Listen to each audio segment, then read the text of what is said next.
হয়, অহা 28 তাৰিখে তেখেতে আহি আমাৰ মুখ্যমন্ত্ৰী মহিলা উদ্যমিতা পুঁজি বিতৰণৰ অনুষ্ঠানত আহি তেওঁ ভাগ লোৱাৰ যিটো আমাৰ জৰাবাৰী খেলপথাৰৰ যি ৰভাথলী, এই কামখিনি আমি বুজ ল'বৰ কাৰণে আহিছোঁ।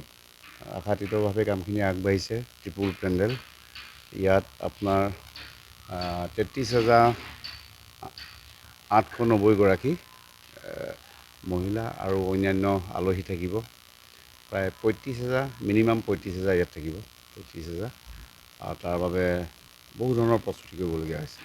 আৰু এতিয়া প্ৰস্তুতি তেখেতে আহি অৱতৰণ কৰিবৰ কাৰণে হেলিপেডৰ নিৰ্মাণৰ কাম প্ৰায় সম্পূৰ্ণ হোৱালৈ আগবাঢ়িছে। আৰু ইয়াৰ পিছত আমি আমাৰ দৈচিঙা পথাৰৰ আউটডোৰ ইনডোৰ ষ্টেডিয়াম, তাতো ফিনিচিং হ'ল, তাত দ্বাৰ উদ্ঘাটনৰ কাৰ্যসূচী আছে। আৰু মাধৱদেৱ কলাক্ষেত্ৰৰ আমাৰ অত্যাধুনিক যি শীততাপ নিয়ন্ত্ৰিত আমি প্ৰেক্ষাগৃহ সাজু কৰিছিলোঁ, সেই ভাগ দ্বাৰ উদ্ঘাটন আছে। আৰু অসম মালা এভাগ ৰাস্তা আছে আমাৰ নাৰায়ণপুৰ বিহপুৰীয়া লালুক সংযোগী ৰাজ্যিক পথ। আৰু মাধৱদেৱ বিশ্ববিদ্যালয় নতুন ভৱন মই এতিয়া তালৈ পৰিদৰ্শনৰ বাবে গৈছিলোঁ, ৰুমে ৰুমে চাইছিলোঁ। বিশাল বিশ্ববিদ্যালয়, 3 মহলীয়াযুক্ত বিশ্ববিদ্যালয়। অতিথিশালাও সম্পূৰ্ণ হ'ল। খবৰ ল'লোঁ, পঞ্জীয়কো ইতিমধ্যে তাতে সোমাইছে। উপাচাৰ্যও যি আছিলে আৱাস, প্ৰায় চব কামেই সম্পূৰ্ণ সঠিকভাৱে আগবাঢ়িছে। তাতো ৰভা গৃহ বা পেণ্ডেল যি কয় নিৰ্মাণৰ কাম আৰম্ভ কৰিছে। আৰু আমি কৈছোঁ যে অহা 27 তাৰিখে সকলো কামেই আমি সম্পূৰ্ণ কৰিব লাগিব। 27 তাৰিখে গতিকে ৰাইজক সাদৰ আমন্ত্ৰণ জনাইছোঁ। মুখ্যমন্ত্ৰী ভ্ৰমণসূচী সফল কৰি তুলিবৰ বাবে বিহপুৰীয়া সমষ্টিবাসী ৰাইজক সাদৰ আমন্ত্ৰণ জনাইছোঁ।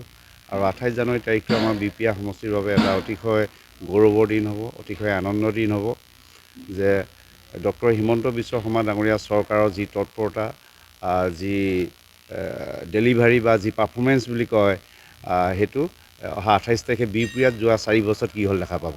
যোৱা 4 বছৰৰ ভিতৰত কলাক্ষেত্ৰ ভাগ আমি মুকলি কৰি ৰাইজলৈ মুকলি কৰি দিছিলোঁ। এতিয়া বিশ্ববিদ্যালয় সম্পূৰ্ণ, অডিটৰিয়াম সম্পূৰ্ণ, আউটডোৰ ইনডোৰ ষ্টেডিয়াম সম্পূৰ্ণ, তেনেকৈ আন বাকী ভালেখিনি প্ৰতিষ্ঠান হৈ গ'ল। যে কাম কৰিলে, চৰকাৰখনে আন্তৰিকতাৰে কাম কৰিলে যে কাম হয়, তেতিয়া সেই প্ৰমাণটো ৰাইজে ল'ব পাৰিব। ৰাইজে জীৱন্ত ডেভেলপমেণ্টটো দেখা পাব, জীৱন্ত ডেভেলপমেণ্টটো।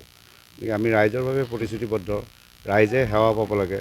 তাৰ বাবে যোৱা 4.5 বছৰ বিহপুৰীয়া সমষ্টিত আমি ৰাইজৰ সহযোগত নিৰলস প্ৰয়াস প্ৰচেষ্টা আৰু মুখ্যমন্ত্ৰী মহোদয় তেখেতৰ যি পূৰ্ণ সমৰ্থন, যাৰ বাবে আমি প্ৰতিটো প্ৰজেক্ট এতিয়া সময়মতে ৰাইজক বাবে মুকলি কৰি দিবৰ কাৰণে সাজু হ'ব পাৰিছোঁ। তাৰ বাবে আমি মাননীয় মুখ্যমন্ত্ৰী মহোদয়ক অহা 28 তাৰিখে আদৰিবৰ বাবে বিহপুৰীয়া সমষ্টিবাসীয়ে এতিয়াৰ পৰা প্ৰস্তুতি চলাই আছে। বিভিন্ন ধৰণে, বিভিন্ন সাজেৰে একদম সাংস্কৃতিকময় এটা পৰিৱেশৰ মাজত তেখেতক আদৰিবৰ কাৰণে ৰাইজ সাজু হৈ আছে। আৰু সেইদিনাখন সকলোকে এপাক বিহপুৰীয়ালৈ আহিবৰ কাৰণে সাদৰ অনুৰোধ জনালোঁ।